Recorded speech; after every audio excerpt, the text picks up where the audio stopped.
The night sky over the small coastal town looked peaceful as always. Stars twinkled like tiny diamonds against the dark canvas above. But something was different this time. High up in the atmosphere, a small craft was struggling to stay in control. Inside the strange vehicle, Zara gripped the control panel tightly. Warning lights flashed red all around her.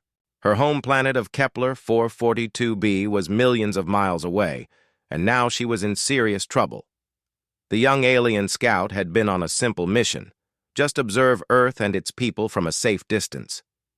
But nothing was going according to plan. "Come on, work!" she whispered in her own language, pressing buttons frantically. The ship's invisibility shield was failing. Sparks flew from the damaged circuits. The craft shook violently as it began falling toward the planet below. Down on Earth, in the quiet town near the ocean, a marine scientist named Jake was working late in his small research station. At 28 years old, he had dedicated his life to studying sea creatures and protecting ocean life. His weathered hands moved carefully as he examined water samples under his microscope. Jake lived for these quiet moments. The tide pools near his lab were like another world to him. Every tiny crab, every colorful sea anemone told a story about the health of the ocean. He had been noticing strange things lately, though. The fish were acting weird. They swam in unusual patterns, almost like they were avoiding something invisible. His research partner, Dr. Lisa, had left earlier that evening. She was getting worried about Jake working too many late nights. "You need to get some sleep," she had told him before leaving. "The ocean will still be there tomorrow." But Jake couldn't stop thinking about the odd readings on his equipment. The electromagnetic sensors were picking up signals that made no sense. It was like something was interfering with the natural energy fields around the coast. High above, Zara's ship finally gave up the fight. The craft plummeted through the clouds, its damaged systems creating a brief flash of light that looked like a shooting star to anyone watching from below. The ship crashed deep in the redwood forest, about 2 miles from Jake's research station. Zara crawled out of the wreckage, shaken but alive. Her silvery biosuit had protected her from serious injury, but she was stranded on an alien world. She looked around at the massive trees towering above her. Everything seemed so big and strange compared to her home planet. The first thing she did was activate her personal cloaking device. This small gadget attached to her belt would make her invisible to human eyes, or so she believed. The technology had worked perfectly on dozens of other worlds. She had no idea that Earth's unique magnetic field would cause problems.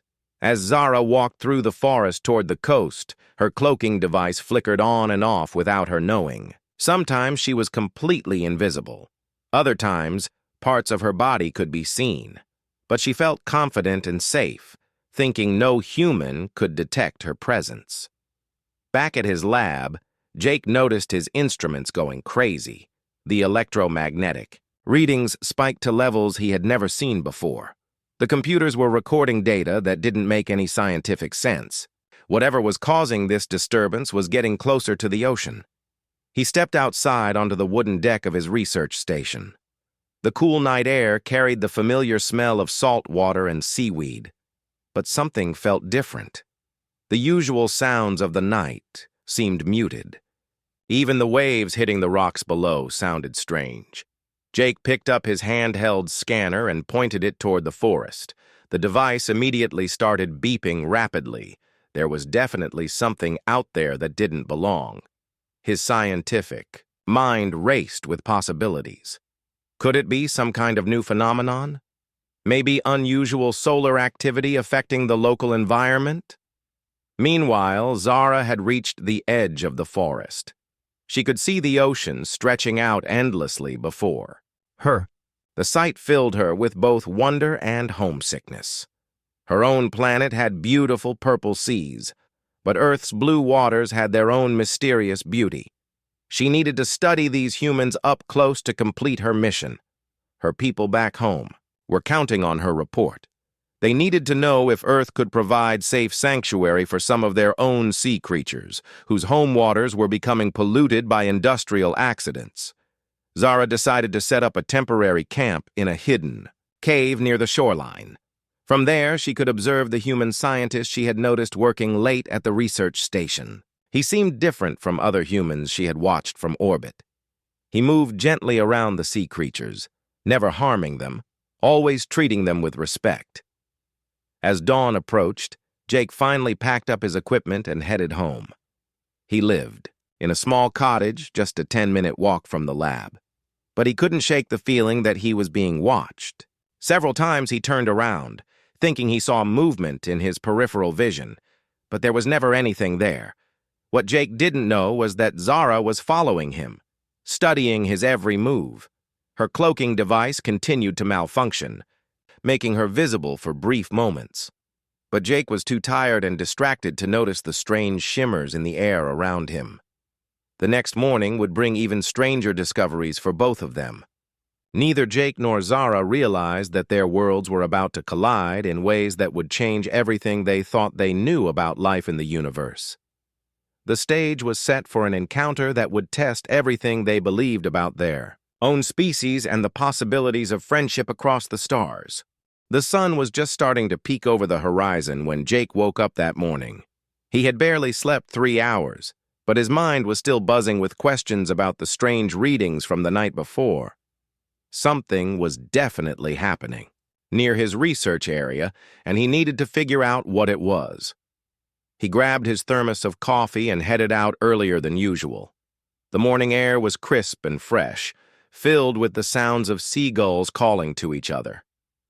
But as Jake walked down the familiar path to the hidden cove where he collected his best samples, he noticed something odd.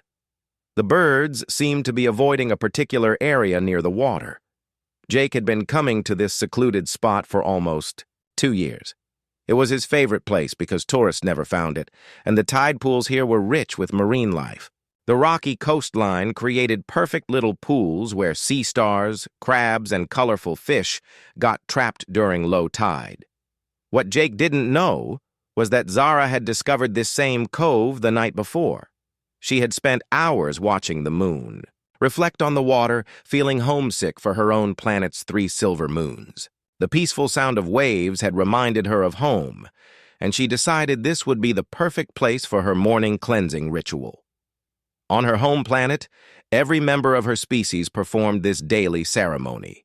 It involved removing their protective biosuits and letting the natural elements purify their skin. The ritual was sacred and private, something that connected them to their ancestors and the natural world. Zara felt completely safe because her cloaking device showed green, lights indicating it was working normally. She had no way of knowing that the device was actually malfunctioning badly. Earth's magnetic field was unlike anything her technology had encountered before. As Jake approached the cove, he set up his collection equipment on the rocks. He pulled out his underwater camera, planning to document some unusual coral growth he had noticed the week before. The camera had infrared settings that helped him see marine life in different lighting conditions. That's when he saw something that made him freeze in place. At first, it looked like heat waves rising from the water, the kind you see on hot, summer roads. But the morning was cool, and heat waves don't move in such deliberate patterns. Jake rubbed his eyes, thinking maybe he needed more sleep, but the shimmering continued. It moved through the water with purpose, creating small splashes and ripples. Whatever was causing this disturbance was about the size of a person, but completely invisible to the naked eye. Jake's scientific training kicked in. Instead of running away or dismissing what he was seeing, he quietly reached for his camera. He switched it to infrared mode and pointed it toward the strange disturbance in the water. Through the camera's viewfinder, Jake could see the outline of something incredible. It looked like a humanoid figure, but with proportions that were slightly different from a normal person. The being appeared to be performing some kind of ritual, moving gracefully through the shallow water. His hands shook as he pressed the record button. This was impossible, but it was happening right in front of him. Jake had studied marine life his whole career, but he had never seen anything like this. Zara was completely absorbed in her cleansing ceremony. The Earth's ocean water felt different on her skin compared to the seas of her home world. It was saltier and had a different energy to it. She moved through the traditional motions her grandmother had taught her, unaware that her biosuit's removal had made her partially visible. The damaged cloaking device was creating gaps in coverage. While most of her body remained invisible, parts of her arms and legs flickered in and out of sight. To Jake's amazed eyes, it looked like pieces of a person appearing and disappearing in the water. Jake kept filming, barely breathing. His scientific mind was racing with possibilities. Was this some kind of new sea creature? A person with advanced camouflage technology? Or something even more extraordinary? The figure in the water moved with an otherworldly grace. Every gesture seemed purposeful and beautiful, like a dance that had been performed for thousands of years. Jake found himself mesmerized by the ritual, even though he couldn't understand what he was witnessing. After about 20 minutes, the ceremony ended. Zara put her biosuit back on and activated what she thought was perfect invisibility. She moved toward the shore, completely unaware that Jake had been watching her the entire time. Jake watched. The infrared outline walk right past him, close enough that he could have reached out and touched it. The being paused for a moment, and Jake held his breath. Had it sensed his presence? But after a few seconds, the figure continued walking toward the forest path. Jake remained perfectly still until he was sure it was gone. When he finally looked at his camera, Jake couldn't believe what he had recorded. The footage clearly showed a humanoid outline performing what looked like a ritual in the water. Sometimes parts of the figure became visible to normal light, revealing skin that seemed to shimmer with an unusual quality. Jake's world had just changed forever. Everything he thought he knew about life on Earth had been turned upside down. He sat on the rocks for a long time, watching the footage over and over, trying to process what it meant. Was he the first human to make contact with an unknown species? Should he tell someone? Who would believe him? And most importantly, was this being dangerous or friendly? As Jake finally packed up his equipment and headed back to his lab, he had no idea that Zara was watching him from her hiding spot in the trees. She had noticed the strange device he had been pointing in her direction and was beginning to suspect that her cloaking technology might not be working as well as she thought. Both of them now knew they were not alone, but neither was sure what to do about it. Jake couldn't focus on anything else for the rest of that day. He sat in his small research cabin, staring at the computer screen that showed the impossible footage he had captured that morning. Every few minutes, he would rewind the video and watch it again, hoping it would start making sense. The infrared images were crystal clear. They showed a humanoid figure moving through the water with incredible grace, but the most puzzling part was how the being seemed to flicker between visible and invisible. Sometimes Jake could see an arm or leg with his naked eye, but most of the time the figure was completely transparent. His research partner, Dr. Lisa, had called twice asking about his progress on their current project. Jake couldn't bring himself to tell her what he had discovered. How do you explain to someone that you might have just filmed evidence of an unknown species? Instead, Jake spent hours researching online. He looked up everything he could find about invisibility technology, unknown sea creatures, and even government cover-ups. Most of what he found seemed like science fiction or conspiracy theories. But after seeing what he had seen, Jake was starting to wonder if some of those crazy stories might actually be true. Meanwhile, deep in the forest, Zara was having her own crisis. She was sitting in her hidden cave, staring at her damaged cloaking device with growing concern. The small screen on the device was showing error messages in her native language.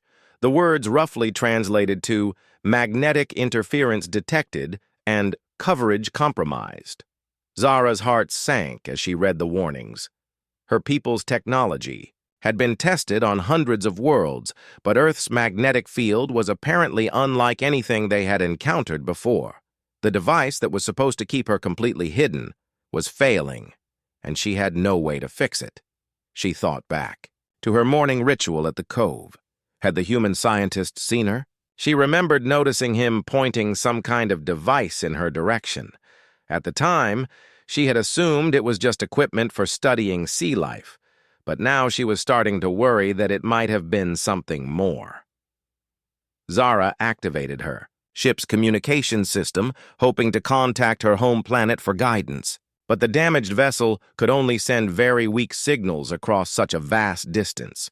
It would take days for any message to reach her people, and even longer for them to send help. She was truly on her own. As evening approached, Jake made a decision that would change everything. He couldn't just sit in his cabin wondering about what he had seen. He needed to know more. If there really was an unknown being living near the coast, he had to find out if it was friendly or dangerous. Jake packed his camera equipment and headed back to the cove. This time, he brought more advanced gear, including motion sensors and thermal imaging devices. If the being returned for another ritual, he would be ready to document it properly. What Jake didn't know was that Zara had made the same decision. She needed to learn more about this human who might have discovered her secret. Her mission required her to study Earth's inhabitants, and this scientist seemed different from the others she had observed from a distance. As darkness fell over the coastal town, both Jake and Zara made their way toward the hidden cove where their worlds had first collided. Zara arrived first, moving silently through the forest with the natural grace of her species. Her cloaking device was still malfunctioning, but she hoped the darkness would help hide her presence. She found a spot behind some large rocks where she could observe the beach without being seen. Jake showed up about an hour later, carrying his equipment in a waterproof backpack. He set up his cameras and sensors around the cove, creating a network that would detect any movement or heat signatures in the area. For the first hour, nothing happened. Jake began to wonder if he had imagined the whole thing. Maybe the stress of his research had finally gotten to him. Maybe he had just seen some kind of unusual sea creature and his mind had filled in the rest. But then his thermal sensor started beeping softly. Jake looked at the small screen and saw a heat signature moving between the rocks on the far side of the cove. The shape was definitely humanoid, but it was trying to stay hidden. Jake's pulse quickened as he realized the being had returned. From her hiding spot, Zara watched the human scientist set up his strange devices. She was fascinated by how carefully he worked, never disturbing the natural environment around him. Earlier that day, she had watched him rescue a small crab that had gotten stuck between some rocks. The gentle way he had freed the creature and returned it to a tide pool had impressed her. Most of the humans Zara had observed from her ship seemed focused on taking things from the ocean.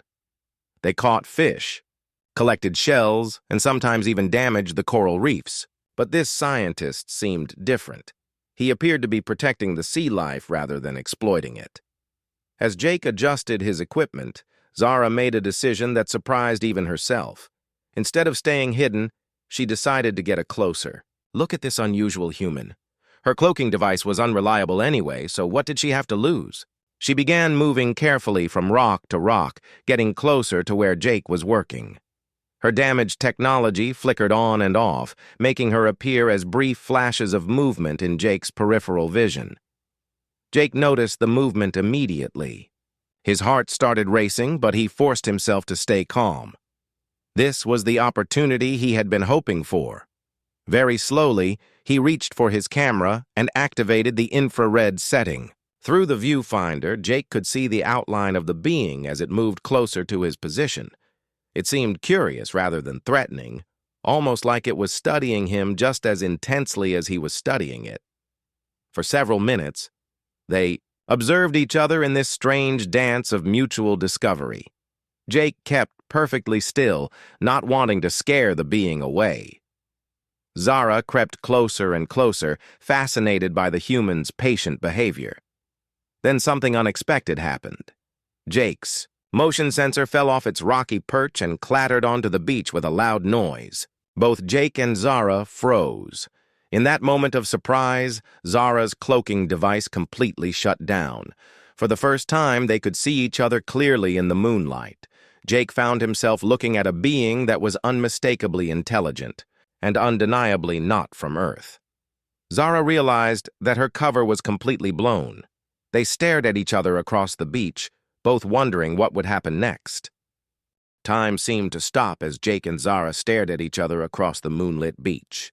Neither of them moved for what felt like forever. Jake's mind was struggling to process what his eyes were seeing. The being standing about 30 feet away from him looked humanoid, but was clearly not human. Zara had pale, almost translucent skin that seemed to glow softly in the moonlight. Her eyes were larger than a human's and had a silvery quality that reflected the stars above. She was tall and slender, wearing what looked like a form-fitting suit made of some kind of advanced material. Jake's first instinct was to run. Every survival instinct in his body was screaming at him to get away from this unknown creature, but his scientific curiosity was stronger than his fear. This was the discovery of a lifetime, maybe the most important moment in human history. Zara was having similar thoughts, but from the opposite perspective. She had been trained for first contact situations, but all her preparation had involved remaining hidden. Now that a human had seen her clearly, she wasn't sure what to do. Her people's protocols didn't cover this kind of accidental discovery. Slowly, very slowly, Jake raised his hands to show he wasn't holding any weapons. It was a universal gesture of peace that he hoped would translate across species. He had seen enough nature documentaries to know that sudden movements could be seen as threatening. Zara understood the gesture immediately. Her own people used similar body language to show peaceful intentions. She raised her hands in response, copying Jake's movements. Her heart was beating fast, but she felt more curious than afraid.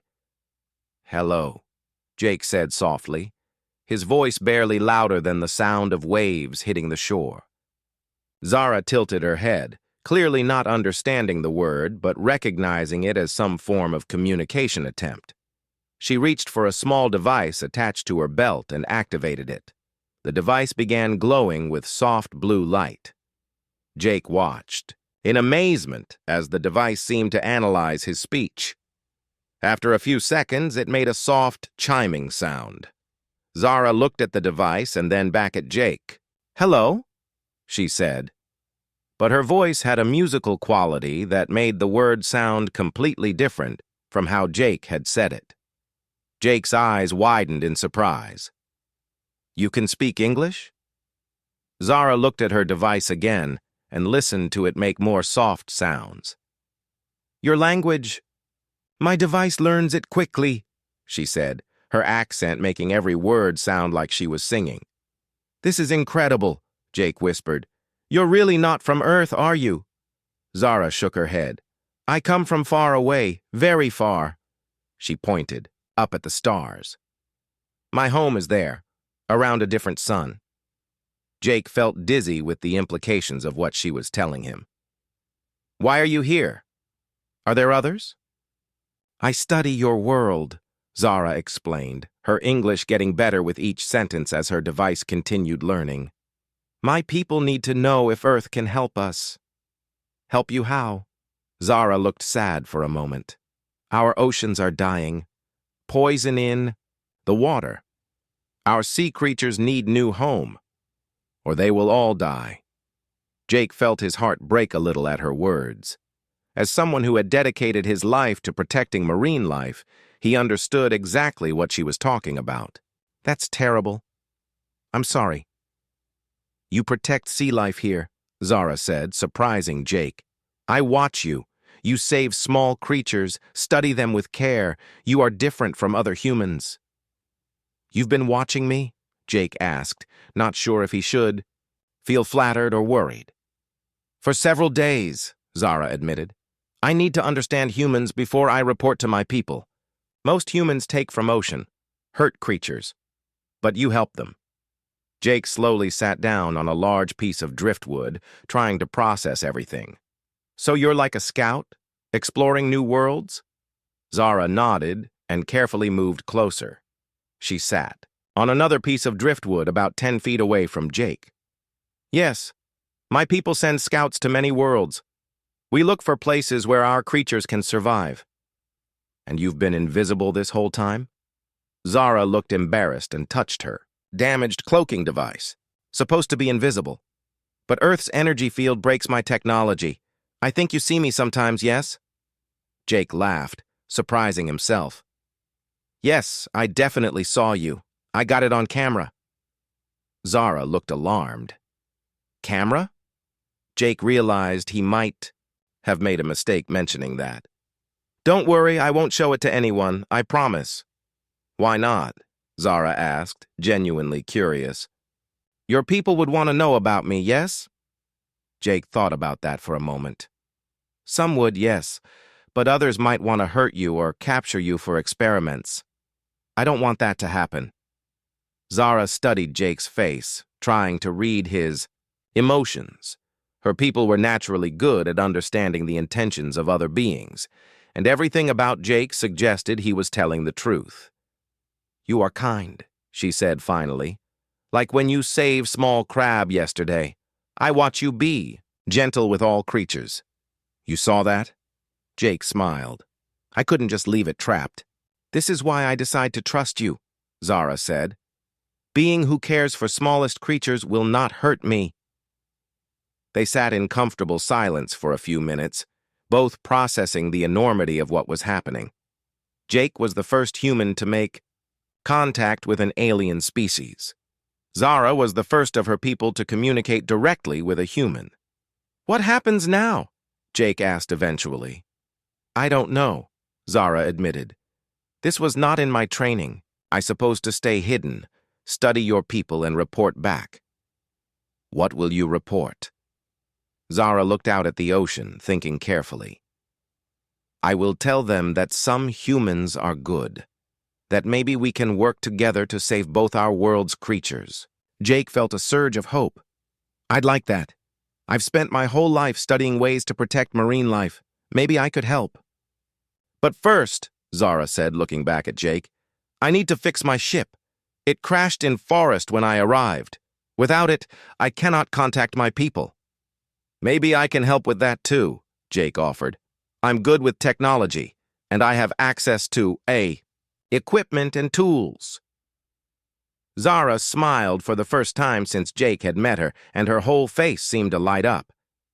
You would help me? Of course, Jake said without hesitation. If there's a chance we can work together to save ocean life on both our worlds, then we have to try. As the first rays of dawn began to appear on the horizon, Jake and Zara made a pact. They would work together to repair her ship and establish communication with her people. It was the beginning of something that could change both their worlds forever. Neither of them realized that their conversation had been detected by government, satellites, and that forces beyond their control were already moving to find them. 3 days had passed since Jake and Zara's first meeting at the cove. They had been working together every night, trying to repair her damaged spacecraft hidden deep in the forest. Jake brought tools and electronic parts from his lab, while Zara explained how her people's technology worked. The ship was unlike anything Jake had ever seen.